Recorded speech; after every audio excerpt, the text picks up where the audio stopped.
एक जंगल में बहुत ही सुंदर हाथी रहता था।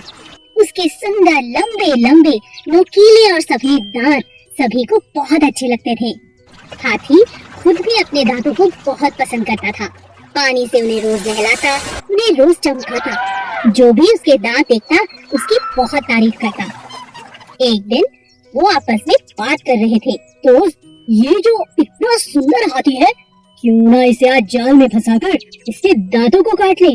बाजार जाकर बेचेंगे तो अच्छी कीमत मिलेगी। हाँ दोस्त, तुम ठीक कहते हो। चलो जाल बिछाकर हाथी को पकड़ लेते हैं। दोनों शिकारियों को बात करते हुए हाथी के दोस्त खरगोश और लोमड़ी ने सुन लिया। लोमड़ी ने खरगोश से कहा, अरे ये सुना तुमने? खरगोश, हमें कुछ करना होगा। अपने दोस्त हाथी की जान बचानी होगी। हाँ हाँ, क्यों नहीं, चलो हम दोनों शेर के पास चलते हैं। हम दोनों इन दोनों का मुकाबला नहीं कर सकते। जल्दी करो, जल्दी करो। दोनों लोमड़ी और खरगोश भागते हुए राजा शेर के पास पहुँचते हैं और सारी बात बताते हैं। क्या बात है, क्यों आए हो? अच्छा ऐसा, चलो मेरे साथ। लोमड़ी, खरगोश और शेर हाथी की जान बचाने के लिए तुरंत भागने लगे। जैसे ही राजा शेर वहाँ पहुँचा, उसे देख दोनों के दोनों शिकारी भाग खड़े हुए। चूहे की मदद ली गई और जाल को काट दिया। हाथी इस बात से बहुत खुश हुआ। तुम्हारा बहुत बहुत शुक्रिया दोस्त। आज तुमने मेरी जान बचा ली और मेरे दांतों की रक्षा भी की। मैं तुम्हारा एहसान कभी नहीं भूलूंगा। ऐसा कहकर वो सब दोस्त आपस में जोर जोर से हंसने लगे। उसके बाद वे चारों जंगल में मिलजुल कर रहने लगे। हाथी और उसके दोस्त। एक बार एक हाथी था जिसका नाम था अक्कू। जंगल में वह अकेला घूम रहा था।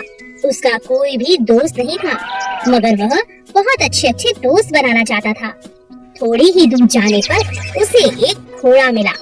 हाथी ने घोड़े से पूछा, घोड़े भाई क्या तुम मेरे दोस्त बनोगे? नहीं भाई, मुझे तो तुमसे डर लगता है।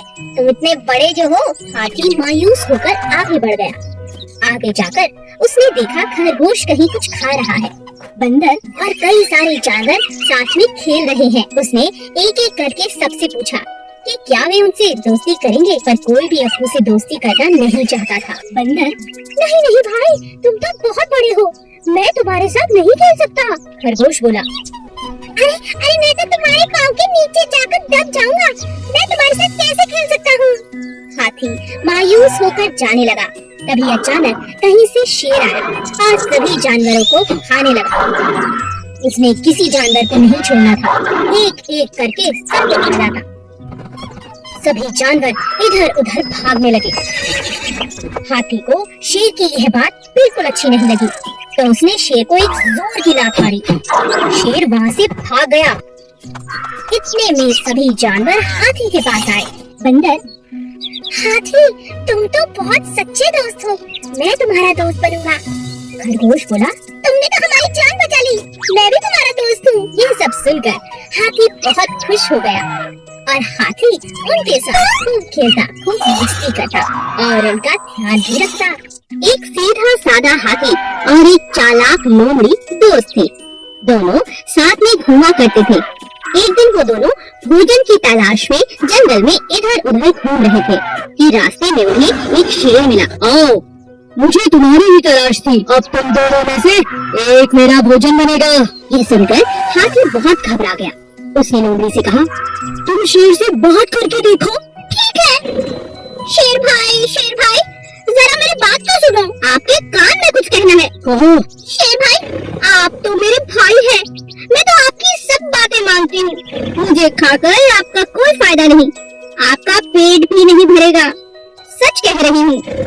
इसीलिए एक आपको उपाय बताती हूँ। आपको हाथी को ही खाना पड़ेगा, तभी जाके आपका पेट भरेगा।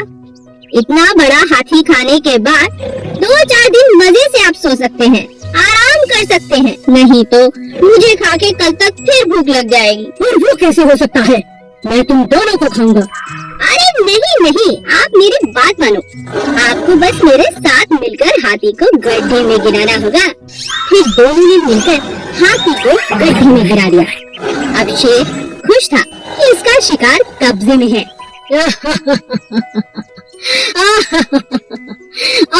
इधर आओ चालाक लोमड़ी, खुद को बहुत चालाक समझती हो। अपने प्रिय दोस्त हाथी को भी मेरे लिए धोखा दे दिया। ऐसा कहकर शेर ने लोमड़ी को अपने पंजों में पकड़ लिया और उसे खा गया, जो दगाबाज थी। चींटी और हाथी। रानी चींटी बहुत मेहनती थी। सभी चींटियां रानी चींटी की बात को मानती थी। मिलजुल कर वे अपना घर बना रही थी। उसी जंगल में अप्पू नाम का एक हाथी भी रहता था, जो बहुत शैतान था। वह सभी जानवरों के साथ बहुत मस्ती करता था। जब चींटियों का घर बनकर तैयार हो गया, तब वे अपने लिए खाना जमा करने लगी। तुम लोग इतनी मेहनत क्यों करते हो? कितना थक जाते होंगे। मैं अपनी सूंड से तुम्हारे घर को कभी भी नष्ट कर सकता हूँ। ये मेरे बाएं हाथ का खेल है। ऐसा कहकर अप्पू ने अपनी सूंड में पानी भरना शुरू किया। कुछ पानी पिया और कुछ चींटियों पर डाला। रानी चींटी को बहुत बुरा लगा। उसने कहा, हम बहुत दिनों से इतनी मेहनत कर रहे हैं अप्पू, पानी डालकर हमारी मेहनत को बर्बाद मत करो। मैं जो चाहूँ कर सकता हूँ। तुम बहुत घमंडी हो अप्पू। हम सभी जानवरों को मिलजुल कर जंगल में रहना चाहिए। हम सब एक दूसरे के काम आ सकते हैं। तुम इतनी छोटी चींटी, तुम मेरी कोई मदद नहीं कर सकती। कुछ दिनों बाद जंगल में एक शिकारी आया। उसने अप्पू को पकड़ने के लिए जाल फैलाया और अप्पू उस जाल में फंस गया। तभी रानी चींटी की नजर शिकारी पर पड़ी। उसने अप्पू हाथी की जान बचाने की सोची। वह अप्पू के पास गई और बोली, अप्पू दोस्त, घबराओ नहीं, मेरा दोस्त चूहा तुम्हारा जाल काट देगा और इस शिकारी को तो मैं मजा चखाती हूँ। सभी चींटियां शिकारी के पास गईं और उसे जगह जगह काटने लगी। शिकारी डर से तिलमिला उठा और जंगल छोड़कर भाग गया। चूहे ने अप्पू का जाल काट दिया। अप्पू ने चींटियों से माफी मांगी और कहा, मुझे माफ कर दो चींटी रानी, हम सबको मिलजुल कर रहना चाहिए। आज से मैं भी तुम्हारा दोस्त हूँ। लोमड़ी और कौवा। एक बार कालू कौवे को एक बड़ा चीज का टुकड़ा मिला। वो बहुत खुश हो गया। खुशी खुशी चीज के टुकड़े को लेकर अपने घोंसले के पास जाकर बैठ गया। तभी वहाँ से सोनी लोमड़ी निकली और उसकी नजर कालू कौवे पर पड़ी। कालू के मुंह में चीज का टुकड़ा देखकर सोनी लोमड़ी के मुंह में पानी आ गया और किसी भी तरह चालाकी से अब वो वह टुकड़ा पाना चाहती थी। तभी उसके दिमाग में एक उपाय आया और उसने कालू से कहा, कालू दोस्त, तुम कैसे हो? अच्छा हुआ तुम मिल गए। मैं बहुत दिनों से तुम्हें ढूंढ रही हूँ। सच, तुम जैसा सुंदर कौवा पूरे जंगल में नहीं है और तुम्हारी सुंदर आवाज सुनने को मेरे कान तरस रहे हैं। तुम कितना मधुर गाते हो, तुम्हारा रंग कितना प्यारा है। तुम बहुत ही अच्छे कौवे हो। तुम्हारा जैसा कौवा पूरे जंगल में नहीं है। मैंने कभी किसी कौवे को इतना अच्छा गाते हुए नहीं सुना। आज तुम कुछ अच्छा सा गाकर मुझे सुना दो प्लीज। कालू अपनी इतनी तारीफ सुनकर मन ही मन बहुत खुश हो गया। जैसे ही उसने गाने के लिए मुंह को खोला, चीज का टुकड़ा जाकर नीचे गिर गया। सोनी लोमड़ी ने जैसा सोचा था वैसा ही हुआ और वो चीज का टुकड़ा उठाकर भाग खड़ी हुई। बेचारा कालू। अब कालू को समझ आ गया था कि सोनी लोमड़ी चीज का टुकड़ा पाने के लिए ये सब मन घड़न तारीफ कर रही थी। बेचारा कालू अपने चीज के टुकड़े से हाथ धो बैठा। आलसी तोता। एक पेड़ पर दो तोते रहते थे, किट्टू और मिट्ठू। एक बहुत आलसी और दूसरा बहुत ही समझदार था।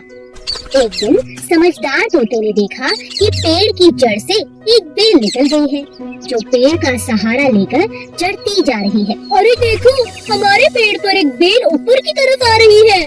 चलो मिलकर इसे काट दें।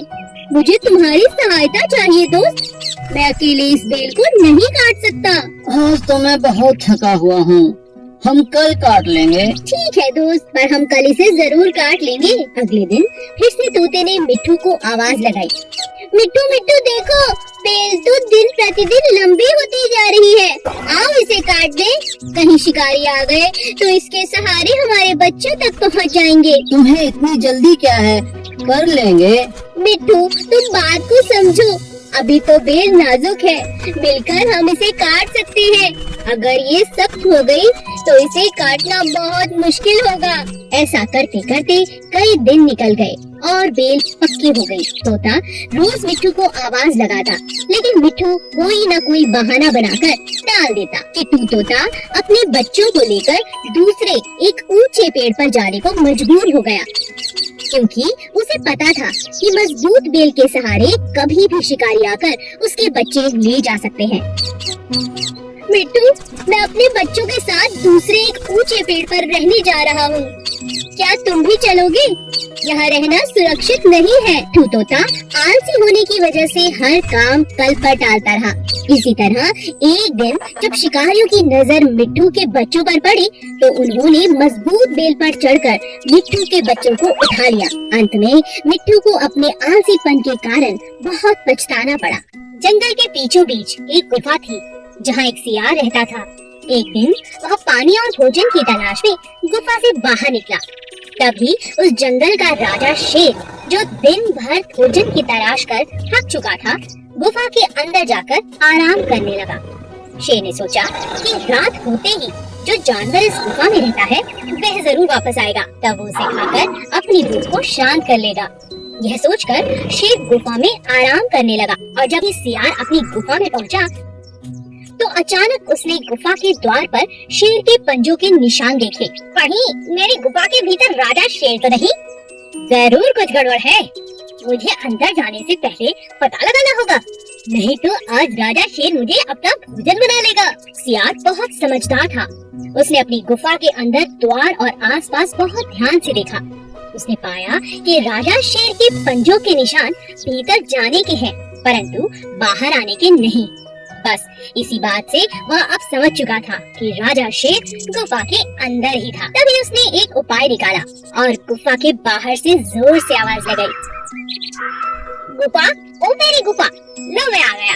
रोज की तरह मेरा स्वागत करो, तभी मैं अंदर आऊंगा। राजा शेर ने जब सियार की आवाज को सुना तो उसे लगा कि वह एक जादुई गुफा में है जो बोलती भी है, पर आज उसके डर से वह चुप है। क्यों ना मैं ही आवाज लगाकर सियार का स्वागत कर दूं? ये गुफा तो मेरे कारण आज बहुत डरी हुई है। कहीं मैं अपने शिकार से हाथ न धो बैठूं। आपका स्वागत है मेरे दोस्त, आओ भीतर आओ। शेर ने सियार का स्वागत किया। सियार ने ठीक सोचा था, गुफा में शेर ही था। सियार अपनी चाल में कामयाब रहा। सियार वहाँ से भागा और अपनी समझदारी से शेर का भोजन बनने से बच गया।